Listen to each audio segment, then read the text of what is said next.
Hold on to your hats, everybody, because I have never seen anything like this one. 78-year-old co-founder of WWE, Vince McMahon, has resigned his position as executive chairman of TKO as of last night. His resignation comes just one day after a lawsuit was filed against him, WWE, and John Laurinaitis by Janelle Grant, alleging exploitation and trafficking.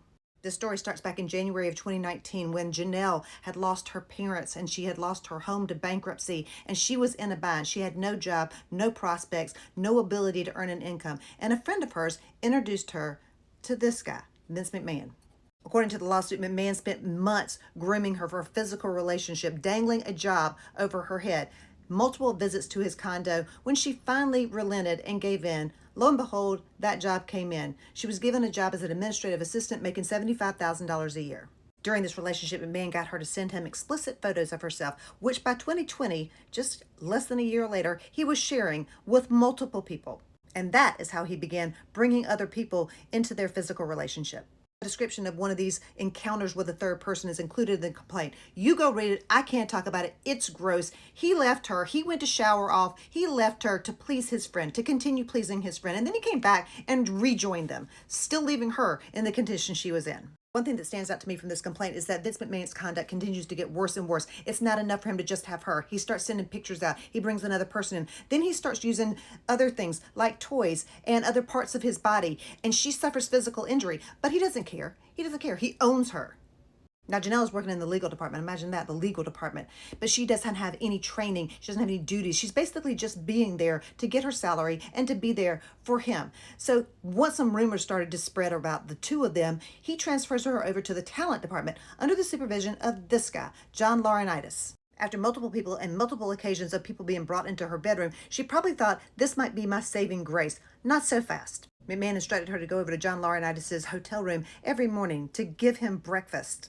There was also an occurrence in the office in the WWE headquarters where the two of them locked the door behind her, and one of them held her down, the other assaulted her.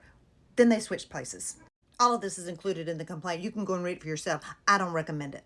So to sum up the allegations against Vince McMahon, he forced this woman into a relationship in exchange for a job. He forced her to share pictures that he then shared with other people. He forced her to invite other people into their bedroom. He forced her to have relations with other people when he wasn't even there. And then he assaulted her along with another man. You might be asking yourself, why did she allow this to go on for so long? Well, don't ask that.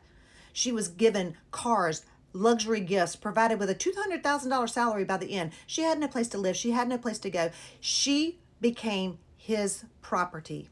In November of 2022, he told her that his wife had found out about them and that it was over. It had to end. And an investigation was actually done at WWE for harassment. I assume it was on these allegations, but who knows? Because this is not the first time that he has been accused of this misconduct. But magically, nothing came of this investigation. No fault was found because they didn't interview her or talk to her, even though she volunteered.